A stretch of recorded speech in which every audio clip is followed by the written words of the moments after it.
Alhamdulillah, alhamdulillahilladzi arsala rasulahu bil-huda wa dinil haqq liyuzhirahu 'ala dini kulli wa kafa billahi shahida.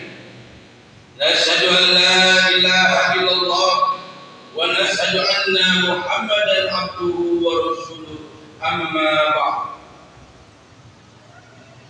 Yang kami hormati Bapak-bapak jamaah Masjid Al-Fajar rahimakumullah, marilah kita panjatkan puja dan puji syukur kehadirat Allah Subhanahu wa taala yang telah memberikan kita nikmat sehat sehingga di hari ini, di hari yang penuh dengan keberkahan ini, amin. Semoga kita diberikan hidayahnya oleh Allah Subhanahu wa ta'ala. Salawat dan salam marilah kita haturkan kepada junjungan kita Nabi besar Muhammad sallallahu alaihi wasallam beserta keluarga, sahabat dan kerabat dekatnya. Bapak-bapak jamaah Masjid Al-Fajar yang dirahmati oleh Allah, kemarin di majelis taklim al-jihad, teman saya, rekan saya memberikan tausiah yang dimana beliau mengatakan bahwa ada dua misi utama manusia diturunkan ke muka bumi ini. Yang pertama ialah liya'budullah, yakni menyembah Allah atau kita beribadah kepada Allah. Kita menyembah, kita beribadah ini kaitannya dengan wilayah tauhid. Kalau kita melihat ibadah dari bahasa Arab, asal katanya ialah abada ya'budu ibadatan, yang artinya kita menyembah, tunduk kepada Allah Subhanahu wa taala. Yang kedua ialah diturunkannya manusia ke bumi ini ialah sebagai khalifah fil ardh, yang artinya sebagai pemimpin di muka bumi ini, sebagai duta Allah, yang dimana manusia harus memelihara alam semesta ini, membuat semarak dunia ini hingga muncul berbagai macam inovasi yang baru. Dahulu sebelum ada lampu, manusia hanya menggunakan api yang dari kayu. Berkembanglah zaman demi zaman, waktu demi waktu manusia membuat satu inovasi. Lahirlah lampu, muncullah lampu sebagai penerangan yang ada di dunia ini. Tetapi pada kesempatan kali ini, saya tidak akan mengurai masalah semacam itu, tetapi saya akan memandangnya pada kacamata tauhid. Yang pertama ialah manusia diciptakan ke dunia ini tidak lain ialah untuk menyembah Allah. Pak Ustaz, kita kan manusia, punya keluarga, kita harus bekerja. Bekerja boleh, berusaha boleh, ingin kaya boleh, tetapi yang harus disadarkan ialah kita berangkat di sini diciptakan oleh Allah hanya untuk menyembah kepada-Nya. Kita bekerja harus dilandasi dengan nilai-nilai ibadah. Bagaimana caranya? Di dalam kitab Al-Mustadrak karya Imam Hakim, di sana ada hadis Bukhari dinyatakan bahwa inna lillahi tis'a wa tis'in asman. Sesungguhnya milik Allah itu 99 nama. Mi'a ila wahid, 100 kurang 1. Wa man ahsaha, barang siapa mengahsa dalam bahasa Indonesia ialah memelihara. barang siapa yang memelihara nama-nama Allah tersebut, kata Rasul, ialah dakhalal jannah, maka dia akan masuk ke dalam surga. Lalu menjadi pertanyaan ialah, bagaimana kita mengabsorb, bagaimana kita memelihara nama-nama Allah itu ke dalam kehidupan kita? Imam Al-Ghazali di dalam kitabnya menyatakan bahwa yang disebut mengabsorb itu ialah, yang disebut memelihara nama-nama Allah itu ialah, yang pertama ialah ma'rifah. Ma'rifah ini ialah mengenal. Kita harus tahu siapa yang kita sembah, siapa yang kita ibadahi, siapa yang kita sembah, dan siapa yang kita junjung tinggi di dunia ini. Imam Abu Al-Ghazali menyatakan kita harus ma'rifah, kita harus mengenal. Kalau kita tidak mengenal, bagaimana kita akan mengagungkan Allah? Bagaimana kita akan membesarkan nama-nama Allah di muka bumi ini, kita sebagai khalifah?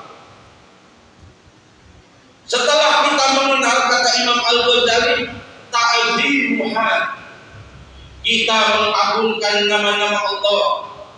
Kita tidak hanya sekedar hafal nama-nama Allah, ya Allah, ya Rahman, ya Rahim, ya Malik, ya Kudus, dan lain sebagainya, tetapi kita memahami apa yang terkandung di dalam arti makna-makna tersebut.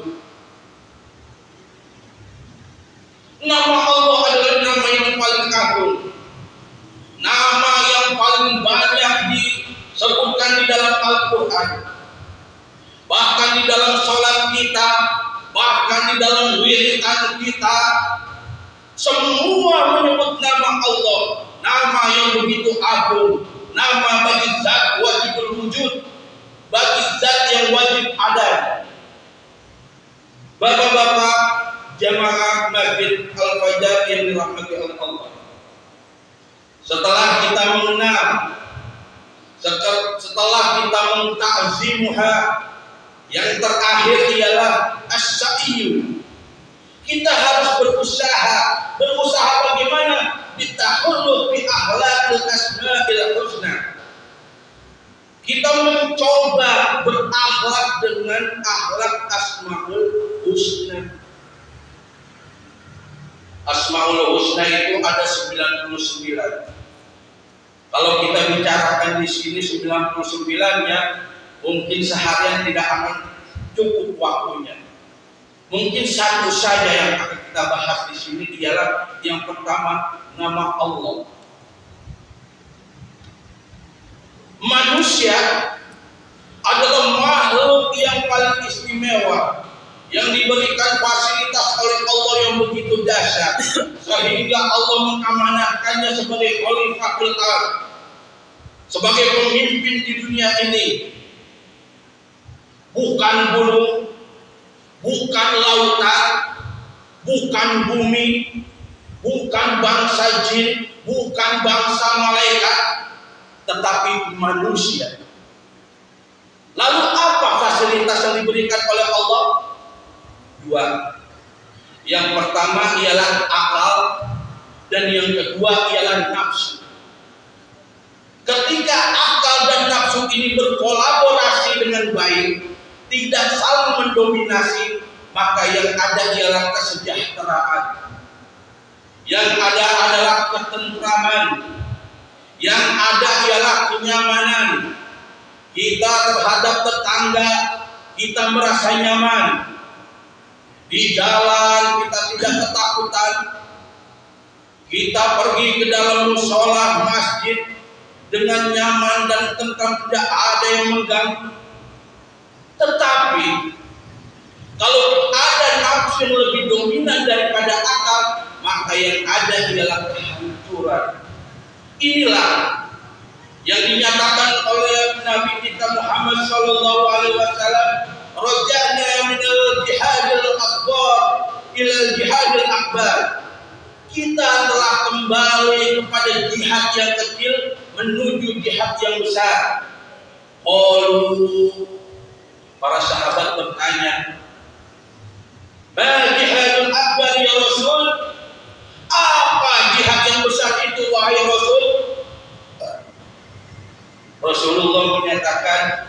jihadul qalb atau jihadun nafs. Di sini tentu saja kita tidak akan memperdebatkan masalah ini ada hadis dhaif ataupun hadis mardhu. Yang kita pahami di sini ialah bagaimana kita memanajemen hati kita, bagaimana kita mengolah diri kita. Begitu banyak saudara-saudara kita yang terluka karena tangan-tangan kita. Begitu banyak saudara-saudara kita yang sakit hati karena mulut-mulut kita. Karena apa? Karena cahaya keimanan dan ilmu tidak masuk ke dalam wadahnya ilmu. Dan wadahnya ilmu itu ialah hati. Oleh karena itu, bagi orang-orang ahli makrifat, bagi orang-orang ahli suluk, membersihkan hati itu ialah begitu penting. Membersihkan nafsu itu adalah begitu penting. Sehingga ada istilah tahali dan tajali. Bagaimana nafsu-nafsu mazmumah kita hancurkan, lalu dihiasi dengan nafsu-nafsu mahmudah, sehingga muncullah yang disebut dengan akhlakul karimah. Inilah prinsip-prinsip orang ahli tasawuf, prinsip-prinsip orang sufi, yang dimana dia selalu tazkiyatun nafs, dia selalu riyadhah dan mujahadah. Dia tidak mementingkan dirinya sendiri. Ia harus memberikan suatu kenyamanan terhadap lingkungannya. Nama-nama Allah selalu terucap di dalam bibirnya. Bibir dan hati itu muafaqah, sepakat. Bibir dan hati itu harus sesuai. Apa yang diungkapkan di dalam hati harus sesuai dengan diungkapkan di dalam lidah atau di dalam bibir itu. Oleh karena itu nama Allah itu begitu penting. Nama Allah di dalam Asmaul Husna ialah nama yang pertama. Nama Allah begitu agung sehingga Imam Al-Ghazali menyatakan, kalau kita ingin berakhlak dengan akhlak Asmaul Husna, maka kita harus menjadi bagian daripada Allah. Lalu bagaimana kita menjadi bagian daripada Allah? Jadilah kita sebagai hamba-hamba Allah. Setidaknya ada 4 derajat ketika kita ingin menjadi hamba-hamba Allah. Yang pertama,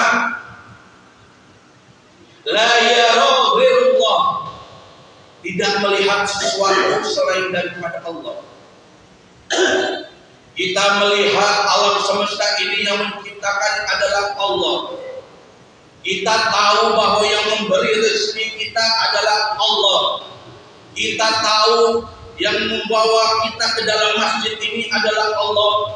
Yang menggerakkan kita ini adalah Allah. Ketika kita sudah la yara ghairullah, maka ada 2 manfaat untuk kita. Yang pertama ialah ikhlas. Orang kalau sudah berbicara Allah, niatnya sudah karena Allah, ikhlas. Ketika kita sholat karena Allah, ikhlas. Ketika kita berpuasa karena Allah, ikhlas. Ketika kita sedekah, ketika kita zakat, ketika kita pergi haji ke Baitullah karena Allah, nilainya di sisi Allah ialah keikhlasan. Karena tidak ada sesuatu selain daripada Allah yang mampir di dalam hati kita. Inilah pentingnya kita mengkaji Asmaul Husna. Jangan kita hanya sekedar menghafal dan dinazamkan, dilantungkan, tetapi kita tidak memaknainya. Tetapi kita tidak mentafakurinya bahwa nama Allah begitu indah. Kalau kita melihat dalam level yang tertinggi, alif, lam, lam, ha.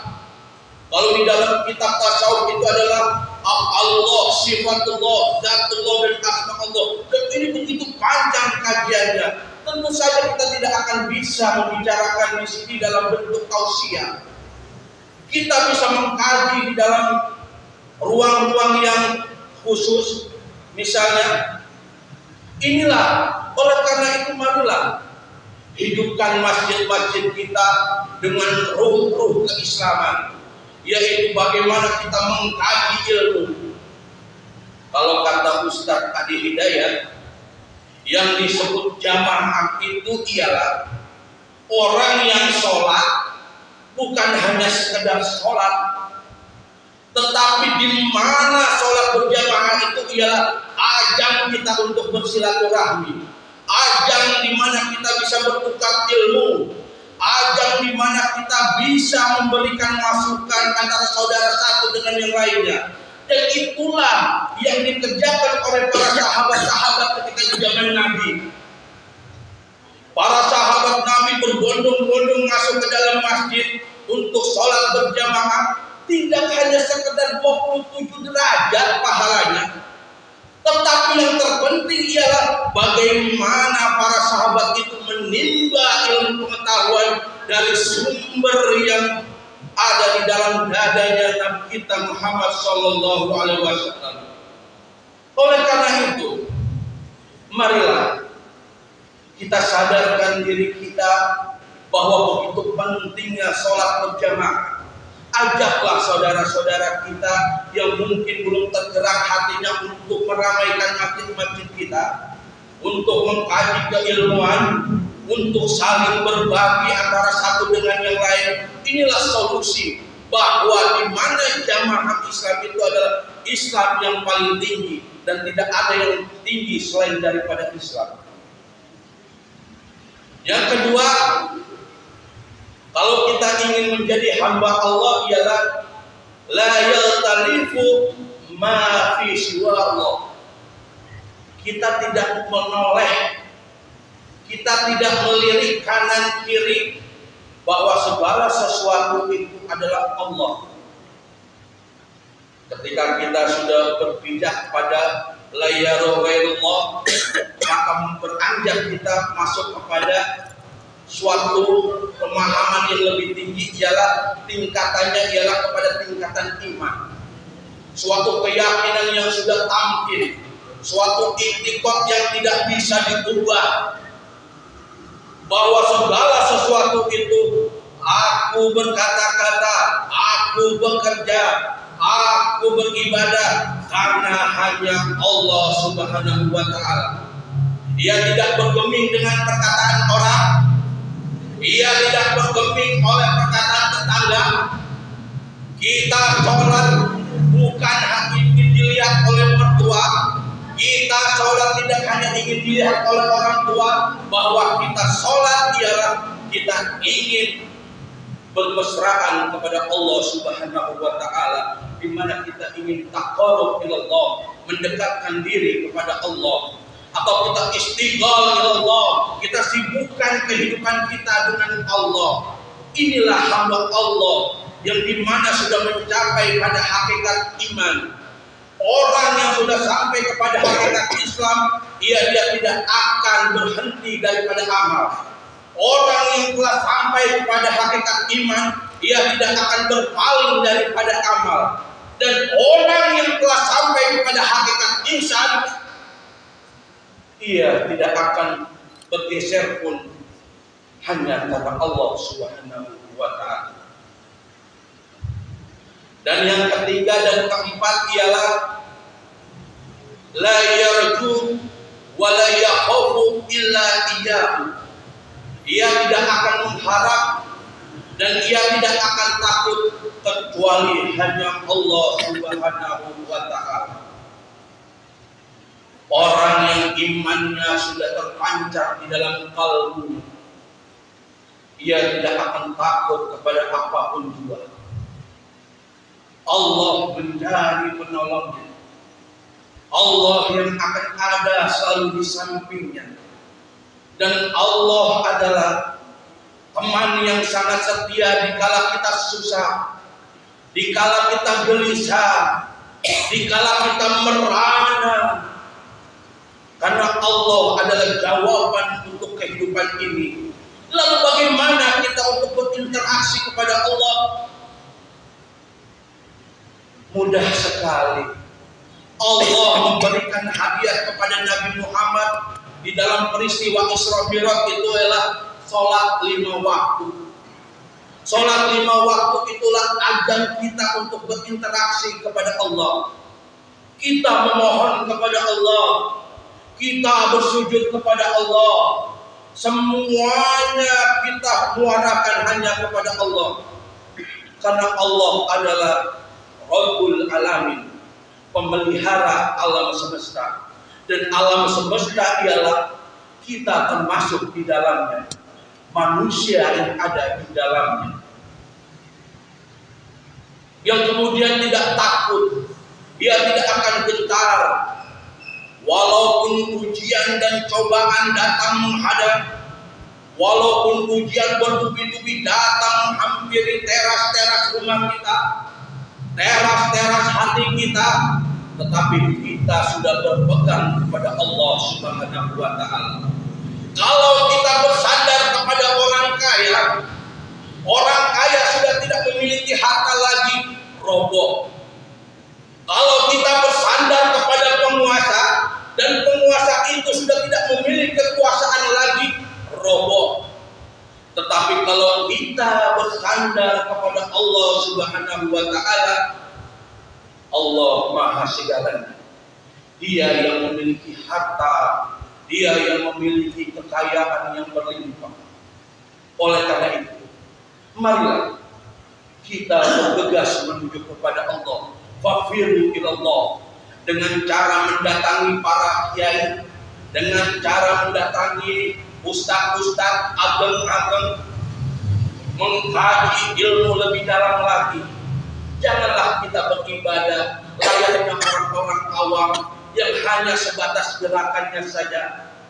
Kita harus masuk kepada tingkatan tafakur, bahwa sholat itu adalah kunci, bahwa sholat itu adalah membuka pintu kemakrifatan, bahwa sholat itu adalah membuka pintu-pintu surga. Oleh karena itu, marilah kita kaji lebih dalam lagi kejadian diri kita sebagai manusia yang diciptakan oleh Allah. Ada sebuah kisah ketika Nabi Ilyas masih usia kecil, dia selalu pergi ke masjid di mana teman-temannya itu saling bermain. Ada yang bermain takumpet, ada yang bermain lain sebagainya. Lalu didatangilah Nabi Ilyas. Hai Ilyas, ayo bermain bersama kami, bergabunglah bersama kami. Janganlah kamu pergi ke masjid terus. Siang malam kau ke masjid, pagi ke masjid, siang ke masjid, malam ke masjid. Lalu apa yang dijawab oleh Nabi Ilyas? Ma uridtu lihada. Aku tidak diciptakan hanya untuk bermain. Aku diciptakan oleh Allah untuk menyembahnya. Aku diciptakan oleh Allah untuk lebih dekat kepadanya. Andai aku ingin bermain mungkin sekedarnya. Andai aku ingin bermain mungkin aku tidak akan larut seperti kalian yang sehari suntuk bermain dan tidak ingat kepada Allah. Inilah contoh di mana orang yang sudah sampai pada tingkatan kesadaran terhadap penciptaannya, tapi terkadang manusia itu lupa. Al-insanu ajula, manusia itu tergopoh-gopoh, manusia itu lupa. Oleh karena itu harus sering diingatkan oleh kita sesama kaum muslimin dan muslimat. Tentu saja di dalam memberikan nasihat, di dalam mengkomunikasikan nasihat-nasihat harus memiliki ilmu-ilmu yang tidak menyakiti hati orang tersebut. Ketika kita ingin menasihati saudara kita, lihatlah kondisinya dulu, lihatlah sekitarnya dulu. Janganlah kita membabi buta menasihati orang dengan berbagai macam dalil. lalu merendahkan dia dan menjatuhkan dia yang akhirnya kita tidak bisa menyadarkan dia. Inilah perlunya ilmu akhlak, ilmu yang dikaji-kaji oleh para kiai-kiai kita yang mungkin orang awam belum menyentuh sampai kepada tahap selanjutnya. Untuk itu mungkin sampai di sini dulu apa yang bisa saya sampaikan. Apabila ada kata-kata yang mungkin tidak berkenan di hati saudara semuanya, buanglah jauh-jauh ke dalam lautan. Apabila ini bermanfaat, terimalah sebagai khazanah kita, sebagai khazanah kita dalam menampaki kehidupan ini. Kita hidup di dunia ini, ujiannya adalah 2. Setelah kita mengalami ujian, maka pelajaranlah yang kita dapat. Cukup sekian dulu. Wallahu muwaffiq ila aqwamit thariq.